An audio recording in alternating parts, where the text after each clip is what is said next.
ಒಳ ಹರವನ್ನ ಅಧ್ಯಯನ ಮಾಡಿ ಬಾದವಾಡಿಯವರ ಬಗ್ಗೆ ಬಹಳ ಸುಂದರವಾಗಿರ್ತಕ್ಕಂಥ ಮಾತುಗಳನ್ನು ಆಡಿದ ಜಾನಪದ ತಜ್ಞ, ಶರಣ ಸಾಹಿತಿ ಡಾಕ್ಟರ್ ನಮ್ಮ ಮಧ್ಯದಲ್ಲಿ ಹಿರಿಯರಾಗಿದ್ದುಕೊಂಡು ಒಳ್ಳೆಯ ಸಂದೇಶವನ್ನು ನೀಡಿದ್ದಾರೆ. ಅವರಿಗೂ ಕೂಡ ಅಭಿನಂದನೆಗಳನ್ನು ಈ ಸಂದರ್ಭದಲ್ಲಿ ಹೇಳ್ತಾ, ಈ ಗ್ರಂಥಕ್ಕೆ ಅನೇಕ ಹಿರಿಯರು ತಮ್ಮ ಅಪಾರವಾಗಿರ್ತಕ್ಕಂಥ ಸಹಕಾರವನ್ನು ನೀಡಿದ್ದಾರೆ. ಇವತ್ತು ಈ ಸಮಾರಂಭದ ಅಧ್ಯಕ್ಷತೆಯನ್ನು ವಹಿಸಿಕೊಂಡಿರ್ತಕ್ಕಂಥ ಶಂಕರ್ ಬಿದ್ರಿಯವರಿರ್ಬೋದು, ಹಾಗೆಯೇ ಶುಭ ಹಾರೈಕೆಯನ್ನು ನೀಡುವಂಥ ಸೋಮಶೇಖರ್ ಇರಬಹುದು, ಹಿರಿಯ ಸಾಹಿತಿಗಳಾಗಿರ್ತಕ್ಕಂಥ ಡಾಕ್ಟರ್ ಹಂಪನಾಗ್ ಇರಬಹುದು, ಹಾಗೆಯೇ ಅವರೆಲ್ಲ ಅಭಿಮಾನಿಗಳು ಈ ಕಾರ್ಯಕ್ರಮದಲ್ಲಿ ಭಾಗವಹಿಸಿ ಈ ಸಮಾರಂಭದ ಶೋಭೆಯನ್ನು ಹೆಚ್ಚಿಸಿದ್ದಾರೆ.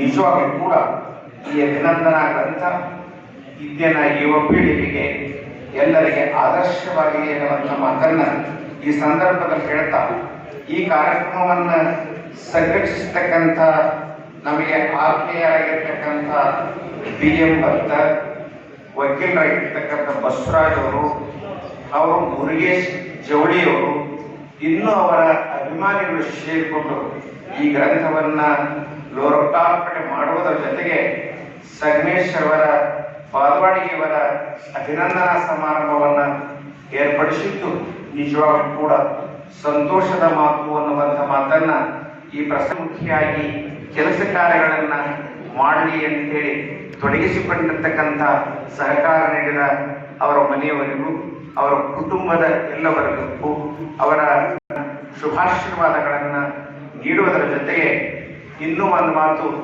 ಈ ಪ್ರಸಂಗದಲ್ಲಿ ಹೇಳಲಿಕ್ಕೆ ಇಚ್ಛಪಡ್ತೇನೆ. ಪರಮಪೂಜ್ಯರಾಗಿರ್ತಕ್ಕಂಥ ಕೊಪ್ಪಳ ಗವಿಮಠದ ಜಗದ್ಗುರು ಅಭಿನವ ಗವಿಸಿದ್ದೇಶ್ವರ ಮಹಾಸ್ವಾಮಿಯವರು ಈ ಸಮಾರಂಭದ ಸಾನ್ನಿಧ್ಯವನ್ನು ವಹಿಸಬೇಕಾಗಿತ್ತು. ಗುಲ್ಬರ್ಗ, ಬಿಜಾಪುರ ಅಲ್ಲಿರ್ತಕ್ಕಂಥ ಹಿರಿಯರಿಗೆ ಹಾಗೆಯೇ ಬಾಗವಾಡಿಯವರಿಗೆ ಈ ಮಾತನ್ನು ಹೇಳು ನಿರಂತರವಾಗಿ ಚಿಕ್ಕನಕೊಪ್ಪದ ಶರಳ ಗವಿಸಿದ್ದೇಶ್ವರ ಆಶೀರ್ವಾದ ನಿಮ್ಮೆಲ್ಲರಿಗೆ ಇರ್ತದೆ ಎನ್ನುವಂತಹ ಶುಭಾಶಯಗಳನ್ನು ಹೇಳಿದ್ದಾರೆ.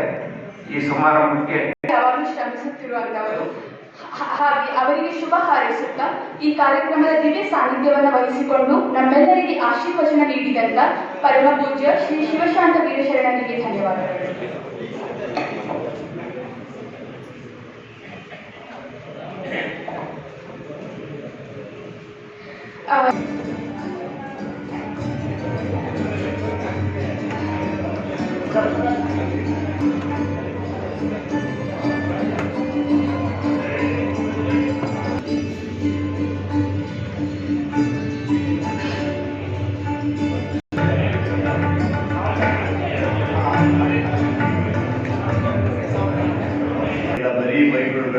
ನೋಡಿ, ಇವತ್ತು ಪತ್ರಿಕೆ ತೆಗೆದು ರಾಜಕಾರಣಿಗಳು ಎಷ್ಟು ಜನ ಮಾತಾಡ್ತಾರೆ.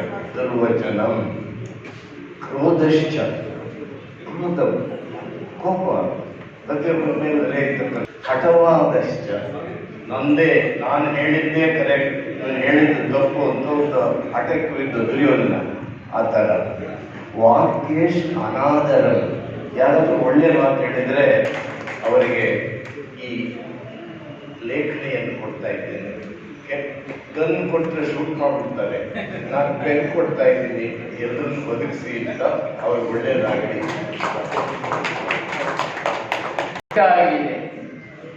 ವೃದ್ಧಾಪ್ಯದಲ್ಲಿ ಸಹಜವಾಗಿ ಸಮಾರಂಭ ಅಖಿಲ ಭಾರತ ವೀರಶೈವ ಲಿಂಗಾಯತ ಮಹಾಸಭಾದ ಅಧ್ಯಕ್ಷರಾದಂತಹ ನಮ್ಮ ಡಾಕ್ಟರ್ ಶಂಕರ್ ಬಿದರಿ ಅವರ ಹೆಸರು ಹೇಳೋದೇ ಮರೆತು ಬಿಟ್ಟೆ ನಾನು. ಇದೇ ವೃದ್ಧಾಪ್ಯದ ಅಪರಾಧ. ಹಾಗೆಯೇ ನಮ್ಮ ಅಖಿಲ ಭಾರತ ಶರಣ ಸಾಹಿತ್ಯ ಪರಿಷತ್ತಿನ ಅಧ್ಯಕ್ಷರು, ನಿವೃತ್ತ IAS ಅಧಿಕಾರಿಗಳಾದಂತಹ ನಮ್ಮ ಡಾಕ್ಟರ್ ಸೋಮಶೇಖರ್ ಅವರು ಈಗ ಹಾರೈಕೆ ನುಡಿಗಳನ್ನ ಆಡ್ತಾ ಇದ್ದಾರೆ. ಮತ್ತು ಈ ಗ್ರಂಥವನ್ನು ಸಂಪಾದನೆ ಮಾಡಿದಂಥ ಸಮಿತಿ ಸದಸ್ಯರು ನಿಜಕ್ಕೂ ಕೂಡ ಅಭಿನಂದನೆ. ನಾವು ಪ್ರಧಾನ ಸಂಪಾದಕರಾಗಿ ನಮ್ಮ ಡಾಕ್ಟರ್ ಹಂಪನ ಕೆಲಸ ಮಾಡಿದ್ದಾರೆ, ಸಂಪಾದಕರಾಗಿ ಡಾಕ್ಟರ್ ಚೆನ್ನಪ್ಪ ಕಟ್ಟಿಯವರಿದ್ದಾರೆ. ನನ್ನ ಆತ್ಮೀಯ ಹಿರಿಯ ಸಹೋದರರಾದ ಶ್ರೀ ಸಂಗಮೇಶ ಬಾದವಾಡಿಯವರು ತಮ್ಮ ಇಡೀ ಬದುಕನ್ನ ಒಂದು ಹೊರಡುವೆ ಒಂದು ಅರ್ಥದಲ್ಲಿ ಬೆಂಕಿಯಲ್ಲಿ ಅರಳಿದ ಹೂವಿನಂತೆ ನನ್ನ ಸಹೋದರ ಸಂಗಮೇಶ ಬಾದವಾಡಿಯವರು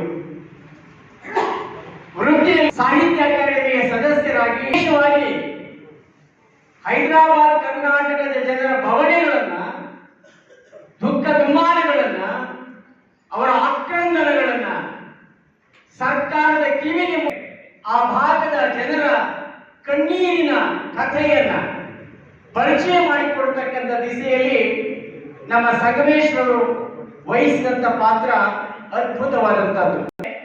ಸ್ವಂತ ದುಡ್ಡಿನಲ್ಲಿ ಪ್ರಕಟ ಮಾಡಿ ಹಂಚಿದವರು ಸನ್ಮಾನ ಸಂಗಮೇಶ್ ಬಾದವಾಡಿಯವರು. ಆ ಹಿನ್ನೆಲೆಯಲ್ಲಿ ಹೆಚ್ಚಿಗೆ ಮಾತನಾಡಲು ಈಗಾಗಲೇ ಸಾಕಷ್ಟು ಮಾತು ಅಂತ ಹೇಳಿ ಅದಕ್ಕೆ ನನ್ನದೇ ಆದಂತಹ ಒಂದು ವ್ಯಾಖ್ಯಾನ ಎಲ್ಲಿಯೂ ಓದಿದ್ದು ನೆನಪಿಲ್ಲ. ಒಬ್ಬ ನಿಜವಾದ ಸಾಧಕನಿಗೆ 4 ಗುಣಗಳಿರಬೇಕು. ಒಂದು, ತಂತ್ರಜ್ಞಾನಿಯ ಮಿದುಳಿರಬೇಕು, ಅಂದ್ರೆ ವಿಚಾರವನ್ನು ಗ್ರಹಿಸುವ ಶಕ್ತಿ ಮತ್ತು ಅದನ್ನು ಅನುಷ್ಠಾನಕ್ಕೆ ತರುವಂತಹ ಕೌಶಲ್ಯ. ಆ ಒಂದು ಮಾನಸಿಕ ಶಕ್ತಿ ಇರಬೇಕು ಒಬ್ಬ ವ್ಯಕ್ತಿಗೆ, ತಂತ್ರಜ್ಞಾನಿಯ ಮಿದುಳಿರಬೇಕು. ಎರಡನೇದಾಗಿ ವಾಚಾಳಿಯ ನಾಲಿಗೆ ಇರಬೇಕು. ತಾನೇನು ಅನ್ಬೇಕೋ, ಏನ್ ತಿಳಿಸ್ಬೇಕೋ, ಏನು ಅಭಿವ್ಯಕ್ತಿಗೊಳಿಸ್ಬೇಕೋ ಅದನ್ನ ಜನಮಾನಸಕ್ಕೆ ನೇರವಾಗಿ ಮುಟ್ಟಿಸುವಂತಹ ಅಭಿವ್ಯಕ್ತಿಯ ಕೌಶಲ್ಯ ಬೇಕು, ಅಂದ್ರೆ ವಾಚಾಳಿಯ ನಾಲಿಗೆ ಇರಬೇಕು. ಮೂರನೇದಾಗಿ ವೈದ್ಯನ ಹಸ್ತ ಇರಬೇಕು. ಒಬ್ಬ ಚಿಕಿತ್ಸೆ ಮಾಡತಕ್ಕಂಥ ವೈದ್ಯ ಸದಾಕಾಲ ತನ್ನ ಹಸ್ತಗಳನ್ನ, ಮನಸ್ಸನ್ನ, ಹೃದಯವನ್ನ ಸ್ವಚ್ಛವಾಗಿ ಇಟ್ಕೊಂಡಿರ್ತಾನೆ. ಅದರ ಅರ್ಥ ಪ್ರಾಮಾಣಿಕತೆ ಇರಬೇಕು. ವೈದ್ಯನ ಹಸ್ತದ ರೀತಿಯಲ್ಲಿ ಸ್ವಚ್ಛತೆಯನ್ನು ಕಾಪಾಡಿಕೊಂಡು ಸಾರ್ವಜನಿಕ ಬದುಕಿನಲ್ಲಿ ದಕ್ಷತೆಯ ಜೊತೆಗೆ ಪ್ರಾಮಾಣಿಕತೆಯನ್ನು ಕಾಪಾಡಿಕೊಂಡು ಬರಬೇಕು. ಹೀಗೆ ತಂತ್ರಜ್ಞಾನಿಯ ಮಿದುಳು